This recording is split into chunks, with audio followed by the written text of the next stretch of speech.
Hello everyone. तो मुझे Canada आए हुए मोर देन 6 इयर्स हो गए हैं और अभी तक मैंने ये बातें शेयर नहीं की कि मेरी student journey India to Canada कैसी रही थी। मतलब मैंने अपना प्रोसेस कैसे किया था और मैंने कौन सी गलतियां की थी कनाडा आने से पहले और कौन सी गलतियां आपको अवॉइड करनी चाहिए कनाडा आने से पहले अगर आप as an international student Canada आ रहे हो। So today we gonna talk about all these things in this video to make sure to watch this video till end. बहुत ज़्यादा इन्फॉर्मेटिव होने वाली है, बहुत ज़्यादा हेल्पफुल होने वाली है आप सबके लिए अगर आप कनाडा आ रहे हो। तो make sure hit that like and subscribe button right now because बाद में आपका टाइम नहीं लगेगा। तो अभी के अभी बटन दबा दो नीचे and let's start this video. Another thing is I'm so excited to announce my favorite study abroad platform that is Help. They have saved few seats especially for my audience only. आपको इस platform के बारे में और पता चलेगा इस video में, so stay tuned to no more. Welcome back to Canada blog. जो नए आए हैं मेक श्योर सब्सक्राइब करना, वीडियो को लाइक करना, कमेंट करके जरूर कैसे लगी video. Let's start this beautiful day with this beautiful blog. So I came to Canada in 2017 after my 12th। और उस वक्त हमारी जो एज होती है ना दैट इज बिटवीन 17 to 18। तो आप जितना मर्जी अपने आप को मैच्योर समझो, जितना मर्जी आप समझो कि भाई हमें पूरी दुनिया की समझ है, मुझे भी ऐसे लगता था कि पूरी दुनिया की समझ है मुझे, लेकिन असल में होते हम बच्चे ही हैं उस समर में। तो ना समझी में हम बहुत सारी गलतियां कर देते हैं, स्पेशली जब हमने कनाडा की अपनी फाइल भी लगानी होती है उसी वक्त की चलो कोई बात नहीं हमें सारा कुछ पता है, we will do everything by ourselves, लेकिन ऐसा होता नहीं है। तो जो मेरी सबसे पहली गलती थी ना वो थी कि मैंने अपनी आइल्स के ऊपर फोकस नहीं किया और जिसकी वजह से मैंने काफ़ी ज़्यादा टाइम लिया अपनी आइल्स को क्लियर करने के लिए। मेरे हिसाब से आइल्स को क्लियर करने के लिए मैक्सिमम जो टाइम लगना चाहिए दैट इज 2 to 3 मंथ। इतनी ज़्यादा हाइप जितनी बनी हुई है ना आइल्स की ये बहुत मुश्किल होती है, ऐसा कुछ नहीं होता। That is just a language test, मतलब आपको सिर्फ उसमें अपनी लैंग्वेज प्रोफिशिएंसी प्रूव करनी होती है, दैट्स इट। तो मैंने अपनी 12th पास आउट कर ली थी इन 2016 मार्च और मैं कनाडा आया था 2017 में इनटेक। तो ऑलमोस्ट एक साल के बाद तो हम सब किसी ना किसी चीज़ में डिस्ट्रैक्ट होते ही हैं। So at this time what you need to do, you just need to do one thing that is focus. आपको फोकस करना पड़ेगा। अगर आपने सोच लिया है कि आपने कनाडा आना ही आना है, आपने प्लान बना ही लिया है कि yes I am going to Canada, then you have to focus on your IELTS. और आपका टारगेट होना चाहिए कि अगले 2 से 3 महीने के अंदर अंदर मैंने अपनी आइल्स क्लियर करनी है, चाहे जो मर्जी हो जाए, और अपने बैंड्स को अचीव करना ही करना है। तो मेरी दूसरी जो सबसे बड़ी गलती थी ना वो ये थी कि मैंने अपनी आइल्स तो क्लियर कर ली, लेकिन आइल्स क्लियर करने के बाद अब हमें चूज करना पड़ता है अपना कोर्स, कॉलेज, कहाँ पे हमने जाना है, कहाँ पे स्टडी करनी है, कौन सा करियर हमारे लिए बढ़िया है, हमारा फ्यूचर किस करियर में बनेगा, ये सारी चीजें हमें कंसल्ट करनी होती है। लेकिन उस वक्त मैंने किसी के साथ भी कंसल्ट नहीं किया। अब coming to Canada is your life changing decision. अब इस एक डिसीजन से डिसाइड होगा कि आप अपना फ्यूचर कैसे देखते हो और आप अपने आप को कैसे देखना चाहते हो आने वाले कुछ सालों में कनाडा में। फिर अगर आप इतने बड़े डिसीजन पर ऐसा रिस्क लेते हो कि किसी से कंसल्ट नहीं करना, तो that's not a good thing. ये मेरा पर्सनल एक्सपीरियंस है। मुझे ऐसा लगता है कि काश मैं किसी के साथ कंसल्ट कर लेता तो आज मैं और भी बढ़िया कॉलेज या फिर और भी बढ़िया कोर्स लेकर कनाडा आया होता। तो my biggest mistake was I just went to the agent. तो मैं बस ऐसे ही एजेंट के पास चला गया, मेरे भाई ने फाइल लगवाई थी किसी एजेंट से, तो मैं उस एजेंट के पास चला गया और मैंने उसको जाकर बताया भाई मेरे इतने बैंड्स आए हैं आइल्स में और अब मुझे अपनी कनाडा की फाइल लगानी है।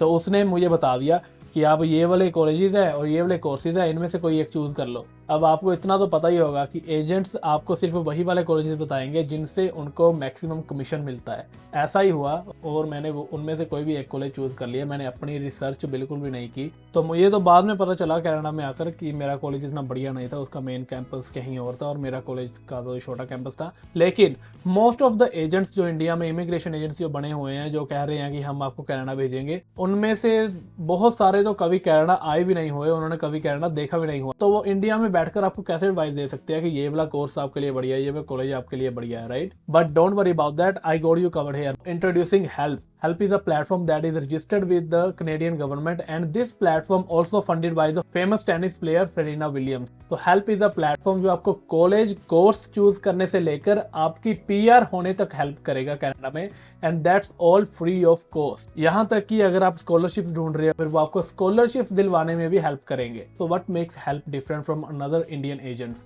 तो जो हेल्प के एजेंट्स है ना they live and study in Canada. उन्होंने कनाडा से स्टडी की हुई है और यहाँ पर ही कनाडा में रहे हुए हैं, उनको एक्सपीरियंस है कनाडा का, और आप उनके साथ कंसल्ट कर सकते हो फ्री ऑफ कॉस्ट कि आप कनाडा आना चाहते हो, आपके लिए कौन सा कोर्स बढ़िया है, कौन सा कॉलेज बढ़िया है, and they will help you out with everything. Not just on video call या फिर audio call, they will text you on the WhatsApp. तो help agents work on the fix salary. अब ऐसा नहीं है कि उनको अगर आप कोई भी कॉलेज चूज करोगे तो उनको कमीशन मिलेगा। So their performance based on student feedback and satisfaction rather than commissions. और सबसे बढ़िया बात, they provide counselling to both students and parents. So at the time of choosing college and course, so many things matter. You are going to spend almost $35,000 to $40,000 if you are doing diploma in Canada. अब वो $40,000 लगाने के बाद आपको कुछ return मिलेगी उस investment के ऊपर या नहीं। ये सारी चीज़ें समझना बहुत जरूरी है। ये सारी चीज़ें मैंने नहीं समझी थी आने से पहले, तो मेरे टाइम पे इतने यूट्यूबर्स भी नहीं थे जहाँ से मैं इन्फॉर्मेशन ले सकता। So help have partner with over 300 colleges and universities around the Canada. तो हेल्प के कोचेज आपको बहुत सारे प्रोग्राम्स के बारे में भी डिटेल्स देंगे, including the supply chain management, business management, cyber security and many more. आप जिस लोकेशन पर जा रहे हो यहाँ पर आपको पार्ट टाइम जॉब्स मिलेंगे या नहीं, कोर्स कंप्लीट करने के बाद आपको फुल टाइम जॉब मिलेगी या नहीं, सारी चीजें आप हेल्प के कोचेज के साथ डिस्कस कर सकते हो personally. Only one thing you need to do is sign up on the given link in the description. वहां पर जाकर आप free of cost sign up करो। First of all you need to click the link in the description. ये वाली website खुल जाएगी and they provide services for 4 countries, Canada, USA, UK and Australia. तो आप डिसाइड कर सकते हो आपने कौन सी कंट्री में जाना है और फिर वो आपको उस हिसाब से बताएंगे। So help offer over 15,000 plus programmes in each and every field और sign up process is pretty easy. वहाँ पर जाकर सिर्फ आपको अपना first and last name, phone number और ईमेल के साथ साइन अप करना है और साइन अप करने के बाद वो आपसे आपकी इन्फॉर्मेशन पूछेंगे, आपका बैकग्राउंड क्या है, आपने पहले कौन सी स्टडी की हुई है और आप कौन सी कंट्री के लिए अप्लाई करना चाहते हो। इसके अलावा वो बैचलर्स करना चाहते हो, मास्टर्स करना चाहते हो या डिप्लोमा करना चाहते हो। तो ये सारी इन्फॉर्मेशन भरने के बाद आपका साइन अप हो जाएगा बहुत इजीली और बस फिर कुछ ही टाइम के बाद वो आपके साथ पर्सनली कांटेक्ट करेंगे और जो भी आपको डिस्कस करना होगा आप उनके साथ कर सकते हैं। तो अब अगली गलती के बारे में बात करते हैं जो मोस्ट ऑफ द स्टूडेंट्स करते ही करते हैं, दैट इज एकोमोडेशन। मानोगे नहीं, I receive tons of message. तो जो स्टूडेंट्स कहते हैं कि वो कनाडा आने वाले या विद इन 1 वीक, वो कनाडा आने वाले या विद इन अ मंथ, या फिर उनकी कल की फ्लाइट है लेकिन उनके पास जगह नहीं है रहने के लिए, उनको नहीं पता कि वो कहाँ पे जाएंगे। अब आप अपना पूरा घर छोड़कर, पूरी फैमिली छोड़कर कनाडा आ रहे हो और आपके पास कोई जगह नहीं है एयरपोर्ट से निकलने के बाद। So that's the biggest mistake one can make. ठीक है, अब आपको कनाडा आने से पहले एक चीज का ध्यान रखना है कि अपने लिए कोई जगह ढूंढ कर आनी है रहने के लिए, लेकिन ओनली टेम्पररी। मतलब आपने कोई लीव साइन नहीं करनी, कोई आपने रेंट सेंड नहीं करना आने से पहले, क्योंकि बहुत बार ऐसा भी होता है कि यहाँ पर स्टूडेंट्स इंडिया से ढूंढ कर आते हैं तो यहाँ पे आने के बाद ऐसा पता चलता है कि या तो वो लोकेशन ही नहीं है या फिर वो लोकेशन फ्रॉड निकलती है। So to avoid that situation you should find temporary accommodation beforehand. First of all, अगर तो कनाडा में कोई है आपका तो आप उसके साथ बात करो कि भाई मैं आ रहा हूँ यहाँ पर, तो क्या मैं तेरे साथ आकर रह सकता हूँ कुछ दिन, बाद में अपनी जगह ढूंढ लूंगा। सेकंड इज इंडिया से एयरबीएनबी बुक करके आओ अपने लिए फॉर 1 और 2 वीक्स। अब तीसरी सिचुएशन है अपनी कॉलेज के साथ बात करो। तो मोस्टली कॉलेजेस हेल्प कर देते हैं, वो आपको कहेंगे कि आप हमारे कैंपस में आकर रह लो कुछ 1 हफ्ता या फिर 5 दिन या 3 दिन। आई नो पीपल जो इंडिया से बिल्कुल भी अकोमोडेशन ढूंढकर नहीं है, यहाँ कनाडा में आकर उनको होटल्स में रहना पड़ा and they paid like $3,000-4,000 just for 1 month of hotel stage. तो यहाँ पर फिर से हेल्प के कोचेज आपकी हेल्प करेंगे। अब ऐसा नहीं है कि आपको वीजा लग गया then that's it, they offer their services even after the visa. Unlike other agents जिनको जब कमीशन मिल गया कॉलेज की तरफ से, वो बिल्कुल ही आपकी हेल्प करनी बंद कर देते हैं। जब आपकी एडमिशन हो जाएगी कॉलेज या फिर यूनिवर्सिटी में, then help coaches will prepare you for the big move. मतलब फिर वो आपकी हेल्प करेंगे finding accommodation, purchasing flight tickets, opening bank accounts, phone plans and more. मतलब हर एक चीज में वो आपकी हेल्प करेंगे, यहाँ तक कि वो आपको स्कॉलरशिप्स से लेकर अगर आपको लोन भी चाहिए तो आपके लोन दिलवाने तक भी हेल्प कर सकते हैं। अब जो अगली सबसे बड़ी मिस्टेक जो मोस्टली इंटरेस्टेड करते हैं, that is booking late flight ticket. Let's say कि आपकी क्लासेस शुरू हो रही है 10th मई से और आप कनाडा लैंड कर रहे हो 5 मई।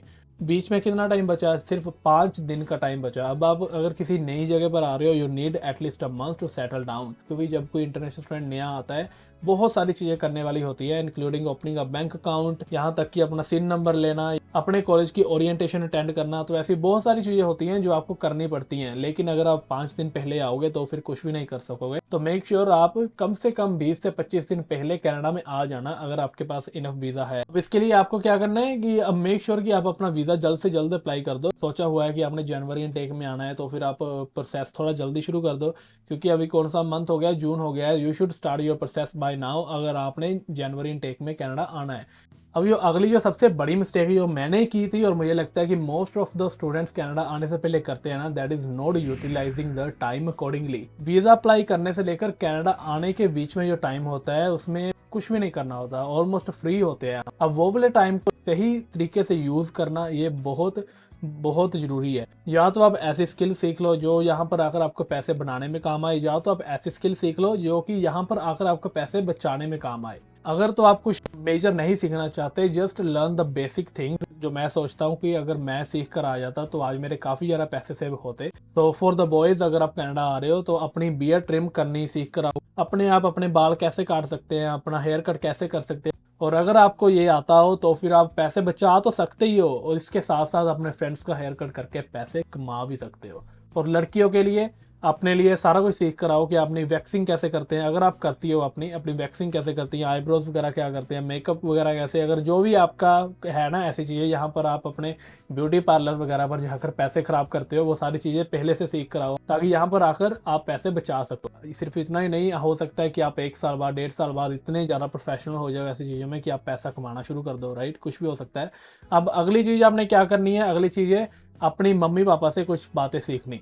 अब आप फ्री हो इस टाइम में, अपनी मम्मी से सीखो कि कैसे कुकिंग करते हैं। आपको सिर्फ एक चीज़ आनी चाहिए कि सब्जी का मसाला कैसे बनाना है। अगर आपको एक सब्जी का भी मसाला बनाना आ गया ना, उससे आप सारी की सारी सब्जियां इजीली बना सकते हो।